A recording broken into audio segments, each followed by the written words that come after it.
নরসিংদীতে কবরস্থান থেকে রহস্যময় কালো জাদু সামগ্রী উদ্ধার হয়েছে। এতে আতঙ্ক ছড়িয়ে পড়েছে পুরো এলাকায়। গত 18 জুলাই কোটা সংস্কার আন্দোলনে গুলিবিদ্ধ হয়ে শহীদ হন শিক্ষার্থী তাহমিদ ভূঁইয়া তামিম। তাকে নরসিংদীর চিনিশপুর পূর্বপাড়ার সামাজিক কবরস্থানে দাফন করা হয়। তার স্মৃতি ধরে রাখতে সরকারের পক্ষ থেকে কবর বাঁধানোর কাজ শুরু করা হয়। রবিবার 27 জুলাই শ্রমিকরা কবরের চারপাশে ইটের গাঁথুনি দেওয়ার জন্য মাটি খুঁড়তে গিয়ে কবরের পায়ের দিক থেকে পলিথিনে মোড়ানো একটি অদ্ভুত বস্তু উদ্ধার করেন। খুলে দেখা যায় এর ভেতরে রয়েছে একটি পুতুল, পিনের মতো কিছু সূচ এবং একটি কাগজে লেখা ও ছবি আঁকা। কাগজটিতে বাংলা সহ অজানা ভাষায় কিছু লেখা ছিল। বাংলায় লেখা অংশে কারো সংসারে বিবাদ ও বিচ্ছেদ ঘটানোর উদ্দেশ্যে অভিশাপ দেওয়া হয়েছিল। খবরটি ছড়িয়ে পড়তেই এলাকায় চাঞ্চল্য দেখা যায়।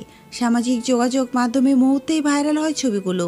স্থানীয়রা জানান, কবরের পাশে এমন জিনিস পাওয়া খুবই উদ্বেগের। একজন কবিরাজ নাম প্রকাশ না করার সত্ত্বে বলেন, এ ধরনের কালো জাদুর কাজের জন্য সাধারণত পুতুল, চুল বা হাড় ব্যবহার করা হয়।